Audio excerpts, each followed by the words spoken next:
Hello friends, माझ्या YouTube चॅनलमध्ये तुमचं खूप खूप स्वागत आहे. आज आपण पाहूया सांबार रेसिपी. मी इथे 1 वाटी तुरीची डाळ घेतली आहे. त्यात कापलेले 2 टमाटे आणि 1 कांदा टाकला आहे. तसंच 1 बटाटाही टाकला आहे. बटाटा आपल्याला अख्खं टाकायचं आहे, जेणेकरून ते खूप गाळ होणार नाही. आता थोडंसं हळद आणि मीठ टाकायचं आहे. तसेच पाणीही ॲड करून घ्यायचं आहे. एकदा सगळं हलवून घ्यायचं आहे आणि 5-6 शिट्ट्या घ्यायच्यात आपल्याला कुकरचं झाकण लावून.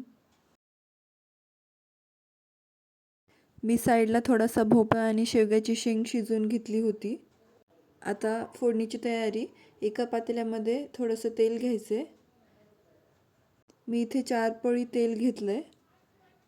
तेल चांगलं गरम झालं की त्यात जिरे टाकून घेऊ. जिरे चांगले तडतडू द्यायचे आहेत.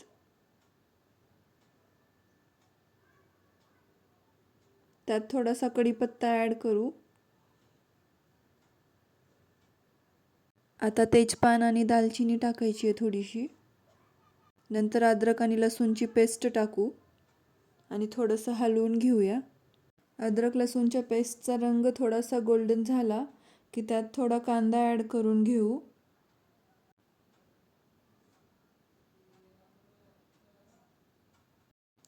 कांदा चॉकलेटी होत आला की त्यात आपण बारीक बारीक कापलेले 2 टमाटे टाकूया.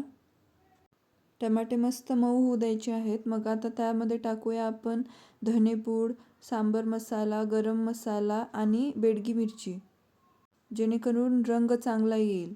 आता ह्यात साईडला शिजवलेला भोपळा, बटाटा आणि शेंग टाकून हलवून घेऊ. लगेच ह्यात घरटलेली डाळ ॲड करू.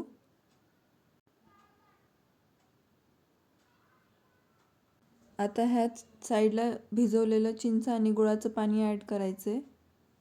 वरून थोडासा सांबर मसाला आणि कोथिंबीर ॲड करू. आपलं सांबार रेडी आहे. तुम्हाला रेसिपी आवडली असेल तर व्हिडिओला लाईक आणि चॅनलला सबस्क्राईब करा. बाय.